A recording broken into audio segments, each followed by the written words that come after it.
하나님 앞에 예배하는 여러분들을 주님의 이름으로 축복합니다. 우리 한국 교회가 코로나 이후에 이 가나안 성도가 굉장히 많이 생겼다고 합니다. 그럼 가나안 성도가 어떤 사람인지 아시죠? 가나안을 거꾸로 하면 뭡니까? 안 나가. 예수님을 믿지만은 교회를 안 나가는 사람을 이 가나안 성도라고 이야기합니다. 그래서 이 온라인 예배가 많아지면서 이 교회를 안 나가는 성도가 많아진다고 하는데 저희 교회는 그런 성도가 한 명도 없어서 참 감사합니다.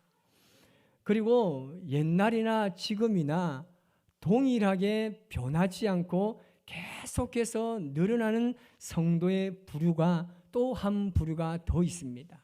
어떤 부류냐면 후탁 성도라고 들어보셨나요?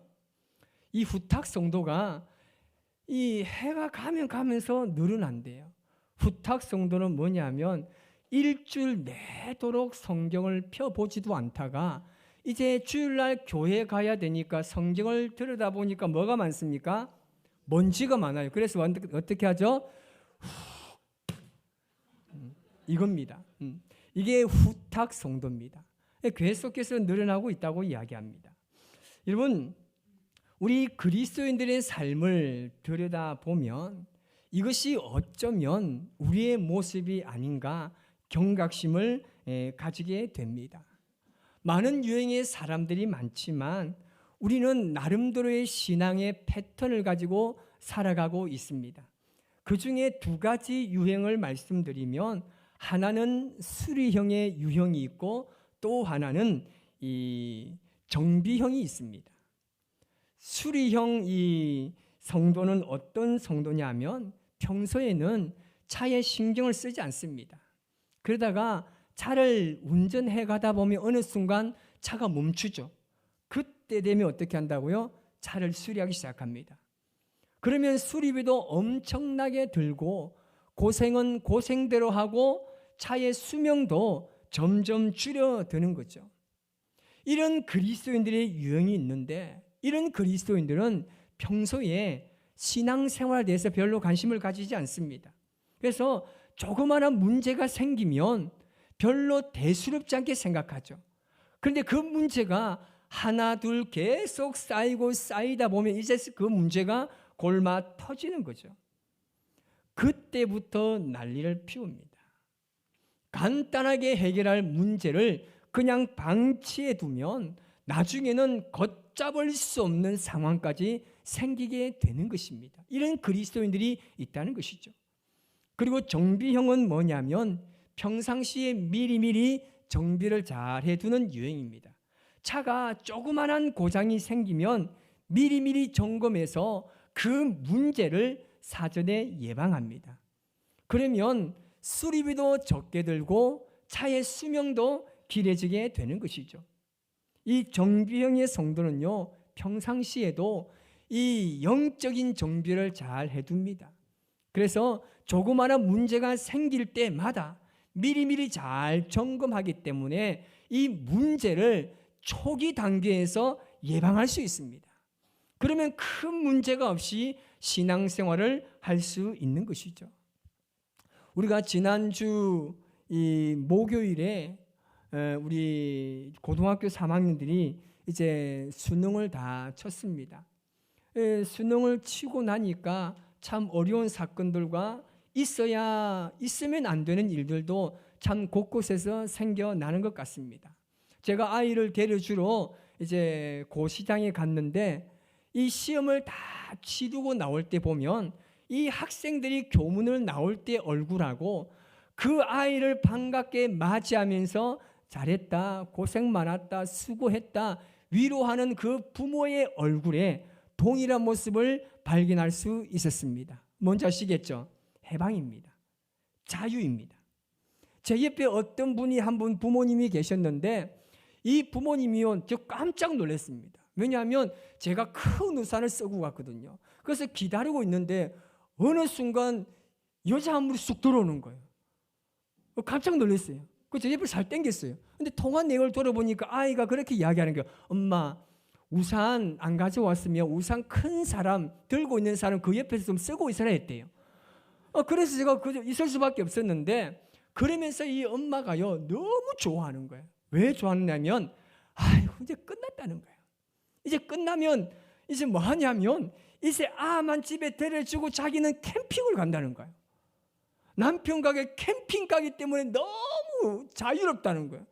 이 재수한 아이의 엄마였습니다. 그래서 얼굴을 보니까 반짝반짝해요. 아이가 뛰어나오는데 보니까 그 엄마가 기쁨을 안아주는데 그 자유와 해방감을 마음껏 누리고 있었습니다. 여러분, 이 가만히 생각해 보면 우리 자녀들이 참 공부에 많이 찌들려 있는 것 같아요. 우리 대학생들도 많이 있는데 우리 이 대학생들의 얼굴은요 봄과 가을이 확실히 표가 납니다. 왜냐하면 중간고사, 기말고사 되면 아이들이 어떻게 사는지도 모르겠어요. 정말 공부에 너무나 찌들어져 있습니다. 여러분, 가만히 생각해 보면 우리 아이들이 정말 학교에 이 뭔가를 배우러 가는지 아니면 그냥 교과 과정에 속해있기 때문에 의무적으로 가는 것인지 참 애매한 것 같습니다. 그런데 공부를 이 아이들에게만 맡기면 과연 공부할 아이가 누가 있겠습니까? 그래서 옛날에는 주입식 교육을 하였지만 지금은 이 자기 주도 학습을 많이 하고 있지 않습니까? 근데 이것도 사실은 쉽지 않습니다. 여러분, 제가 한번 질문해 볼까요? 여러분, 이 공부 잘하는 자녀를 원하십니까? 아니면 공부는 못해도 되니까 건강하게 잘 성장하는 자녀를 원하십니까? 참 애매하죠. 저도 자녀가 있어서 명확하게 답은 하기가 애매할 것 같습니다. 건강하면 되라고 제가 이야기했지만 진짜 이야기가 건강하게만 자라는 거예요. 그래서 제가 어떻게 될지 참 우리가 이런 애매한 부분이 있을 수가 있습니다. 근데 여러분, 공부를요 잘 하려면요 이 기억력이 좋아야 합니다. 기억력이 좋다는 것은요 이 학생이요 그만큼 공부를 잘한다는 거예요. 근데 이 기억력은요 단순하게 암기만 잘하는 것을 의미하는 것이 아닙니다. 나를 중심으로 일어나는 그 모든 사건들의 일정한 패턴들을 기억하는 겁니다. 몸으로 기억하고 마음으로 기억하는 겁니다. 예를 들면 학교에서 시험을 볼 때 학생들은 시험 보기 일주일 전이 굉장히 중요하다는 것을 잘 압니다. 그리고 선생님들께서도 일주일 전에는 많은 정보를 아이들에게 다 알려줍니다. 시험에 나올 만한 문제와 그 유형들을 그냥 정확하게는 말하지 않지만 이렇게 제스처나 통해서 다 알려주죠. 그래서 이 문제는 반드시 나온다. 그리고 이번 이 시험의 이 문제는 네 인생의 정말 중요한 부분이다. 빨간 줄 쳐놔. 막 그렇게 아이들에게 많이 가르쳐주죠. 이 선생님들이 이렇게 말하는 것은 10중 8구 문제 안 나옵니다. 이건 제가 졸업하고 나서 알았습니다. 막 문제 나온다고 빨간 줄 치놓고 해도 안 나와요. 이게 선생님들의 패턴입니다. 일주일 동안 아이들에게 정말 중요한 것을 집중적으로 교육하기 위해서 하는 것이죠. 여러분, 우리의 과거를 한번 떠올려 보십시오. 우리의 과거를 보면 우리의 살아온 날들의 패턴이 아마 다 있을 겁니다. 제가 한 번씩 보면 이 과거에 운동을 했던 선수들을 보면요, 이 운동 선수들은요 갑자기 자신에게 일어나는 그 상황에 대해서 정말 몸이요 정말 빠르게 반응합니다. 왜냐하면 수십 년 동안 그 운동을 해왔기 때문에 그와 동일한 이 사건을 경험하게 되면 몸이 움직이고 마음이 벌써 움직이는 겁니다. 이런 사람은 전문가라고 이야기하죠. 제가 서론이 좀 길었지만 그런 의미에서 본다면 오늘 이 본문의 여호수아는 어떤 사람일까요? 이 여호수아는 굉장히 우등생입니다. 전문가입니다. 여호수아는 어려운 문제, 어떠한 어려운 문제가 닥쳤을 때 그 문제를 해결하기 위해서 자신이 절대 움직이지 않았습니다. 하나님 앞에 엎드리고 기도했습니다. 하나님께서 어려운 문제를 주실 때 여호수아는 어떻게 해야 하는지를 잘 알고 있었습니다. 그 방법이 바로 엎드리는 겁니다. 그것이 바로 하나님의 역사의 패턴이었고 하나님의 승리의 패턴임을 그가 느끼고 있었습니다.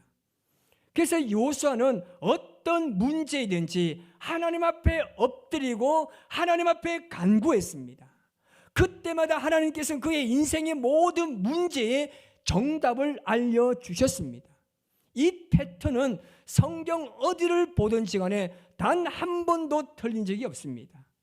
사람들이 볼 때는요, 아니 어떻게 그런 어려운 문제를 풀었을까 궁금해하기도 하지만 하나님의 이 패턴을 기억하는 여호수아에게는 그렇게 어려운 문제가 아니었습니다. 그런데 어느 순간 이 여호수아가 이 자신만이 느끼고 있고 알았던 그 신앙의 패턴을 잃어버렸습니다. 그 패턴이 무너졌습니다. 그때 어떻게 됐습니까? 하나님께서 징계하셨지 않습니까? 그가 왜 무너졌습니까? 어려운 문제라고 생각하지 않았기 때문입니다. 바로 아이성 전투가 그랬습니다. 자신의 눈에 볼 때는 이 아이성이 작은 나라고 전쟁도 하지 못하는 나라였기 때문에 그에게는 정말 어려워 보이지 않았습니다. 그렇기 때문에 패배한 전투였습니다. 그 이전에는요, 난해하고 어렵다고 생각한 문제를 너무나 쉽게 풀었습니다. 너무나 문제를 지금까지 쉽게 풀었기 때문에 그는 아이성 전투는 문제가 안 된다고 생각했습니다. 그런데 그 하나님의 패턴이 자신의 삶에 적용되지 않았을 때 여지없이 그의 패턴이 무너지고 하나님께서는 그를 징계하셨습니다. 이스라엘 백성들이 36명이 전사합니다. 그리고 군대가 다 흩어졌습니다. 그 전투에는 여호수아가 아예 나가지도 않았어요. 왜 안 나갔습니까? 나 정도 되는 왕이 이 전투에 나갈 필요 없다고 느낀 거예요. 그래서 백성들의 말만 듣고 그대로 했던 전투가 아이성 전투입니다. 그런데 이스라엘 군대 이 3,000명만 갔잖아요. 이들이 패배하고 돌아왔을 때 여호수아의 마음이 완전히 무너졌습니다. 여호수아 7장 6절에서 7절 말씀을 우리 같이 한번 읽어봅니다. 여호수아가 옷을 찢고 장로들과 함께 여호와의 궤 앞에서 땅에 엎드려 머리에 티끌을 뒤집어 쓰고 저물도록 있다가 이르되 슬프도소이다 주 여호와여 어찌하여 이 백성을 인도하여 요단을 건너가게 하시고 우리를 아모리 사람의 손에 넘겨 멸망시키려 하셨나이까. 우리가 요단 저쪽을 만족하게 여겨 거주하였다면 좋을 뻔하였나이다. 아멘.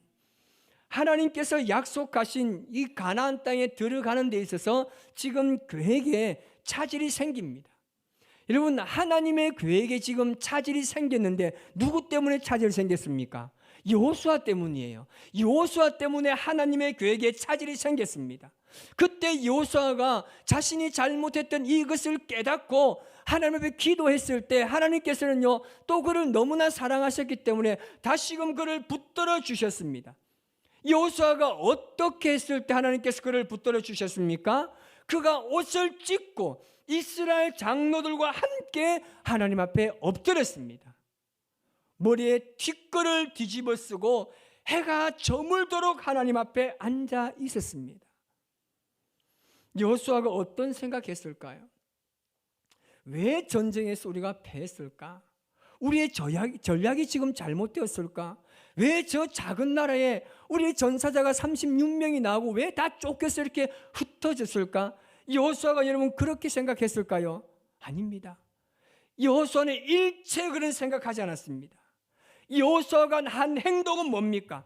장로들을 다 데리고 하나님 앞에 나가서 머리를 숙이고 철저하게 회개했습니다. 이 일에 대해서 잠시도 고민하지 않았습니다. 이스라엘 백성이 36명이 죽고 전사자들이 그 시체가 자기 앞에 왔을 때 그가 즉시 깨달았습니다.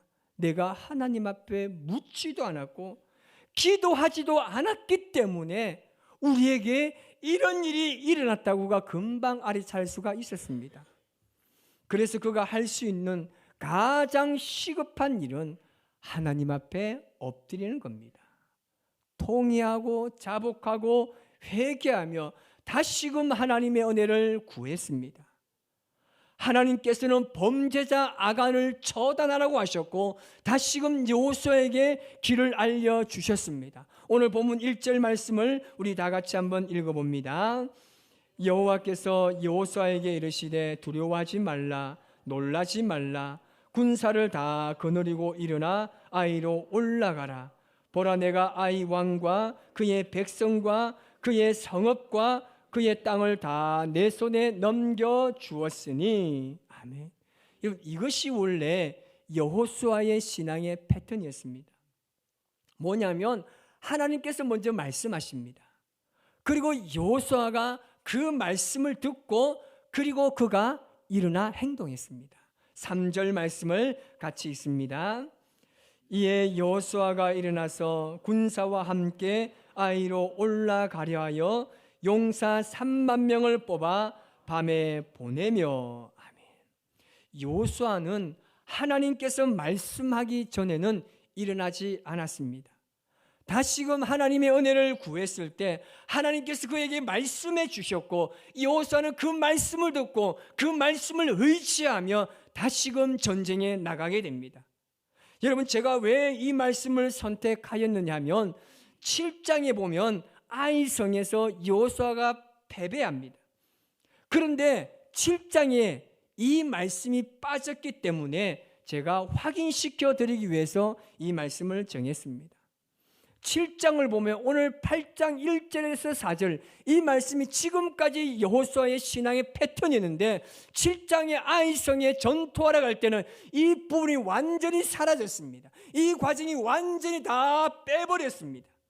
하나님께서 말씀하시고 그 말씀을 듣는 이 모든 과정이 그 7장 전쟁에 나갈 때 빠져 있었습니다.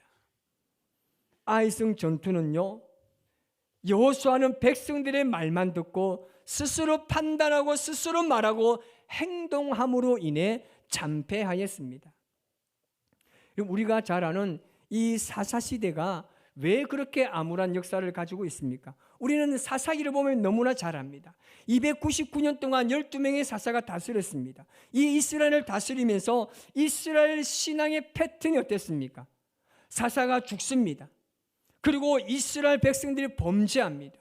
그리고 그들의 원수들이 그를 압제하고 그들을 환난에 빠뜨립니다.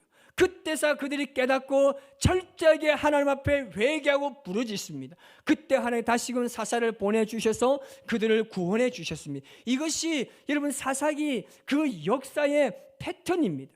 이 신앙의 패턴이 주기적으로 가지고 있었습니다. 이것은요, 하나님의 방식이 아닙니다. 여러분의 삶의 방식은 정말 하나님께서 원하시는 방식을 지금 가지고 있습니까? 우리의 삶을 지금 보면요, 여러분의 신앙의 삶을 점검해보면 정말 사사시대 때 이 신앙의 패턴이 지금도 우리에게 동일하게 일어나고 있지 않는가 깊이 생각해 보아야 합니다. 그 시대의 일만이 아닙니다. 오늘 지금 우리가 살아가고 있는 우리 시대에 나의 신앙의 패턴이 지금 이렇게 되지 않고 있는가 깊이 생각해 보면 아마 우리는 그렇지 않습니다라고 말할 사람이 얼마나 되겠습니까? 바리새인들과 서기관처럼 외식적인 믿음의 가치관이 우리 신앙 속 깊이 지금 자리 잡고 있습니다.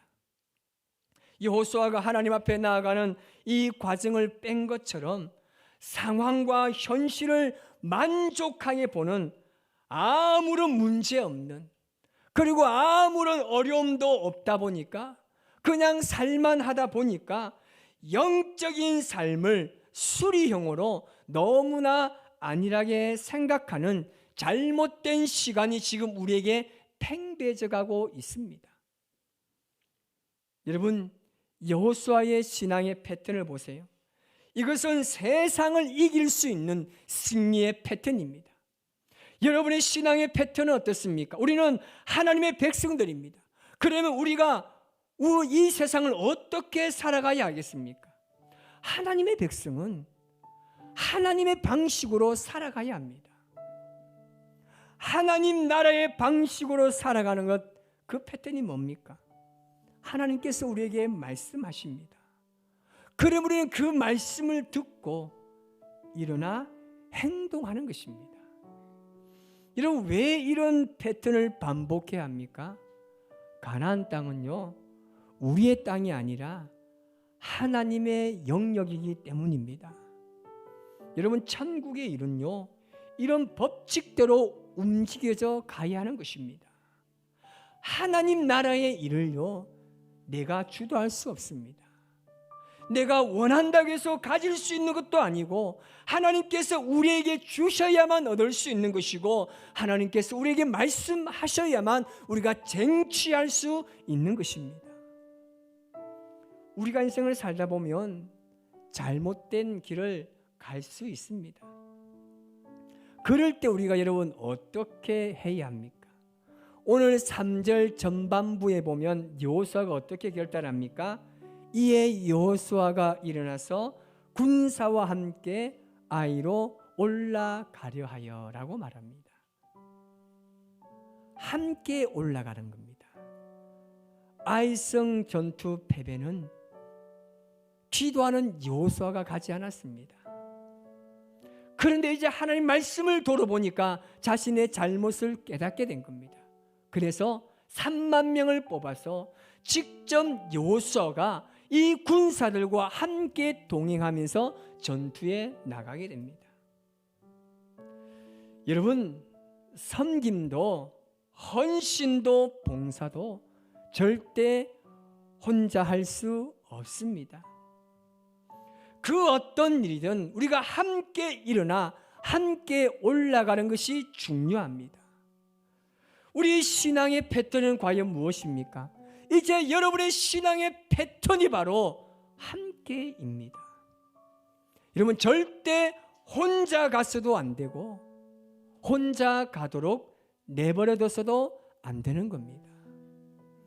우리 모두가 함께 저 본향을 향해 걸어가는 이 광야와 같은 이 세상의 길, 주님 말씀 듣고 기도함을 통하여서 우리에게 힘주시는 그 말씀으로 일어나고 함께 올라가면 하나님께서 우리에게 승리를 주실 줄 믿습니다. 누군가가 혼자 있을 때에 그를 위로하고 붙들어줄 사람이 누구인가요? 여러분입니다. 지금 내 옆에 앉아있는 여러분이 함께 올라가야 합니다. 지금 우리의 신앙의 패턴 한번 생각해 보십시오. 세상 일에 너무나 바빠서 내일이 우선이고 내일이 평안이 찾아오면 그때 주의를 하는 이 신앙의 패턴이 여러분, 신앙의 패배자의 패턴입니다. 승리의 패턴은 어떤 패턴입니까? 철저하게 말씀을 듣습니다. 우리가 그래서 한 주간 살아가면서 늘 말씀을 묵상하는 거예요.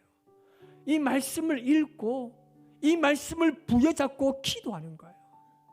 하나님께서 나에게 각자에게 주신 음성을 듣고 그 음성대로 살아가는 이 신앙의 패턴이 세상을 이길 수 있는 승리의 패턴인 줄 믿습니다. 우리 모두가 이 말씀을 잘 기억하면서 하나님께서 우리 모두가 함께 갈 때, 이런 교회는요 절대 목회자만 혼자 할 수 없습니다. 목회자와 장로 못합니다. 우리 모든 성도들이 함께 할 때에 하나님의 교회는요 점점 든든하게 세워져 갈 수 있습니다. 우리 모두가 함께 기도하고 함께 섬기고 함께 헌신하고 함께 나눔을 통해서 이 힘든 세상 승리의 패턴을 가지고 가서 주님 앞에 영광 돌리는 저와 여러분의 삶이 되시기를 주님의 이름으로 축복합니다.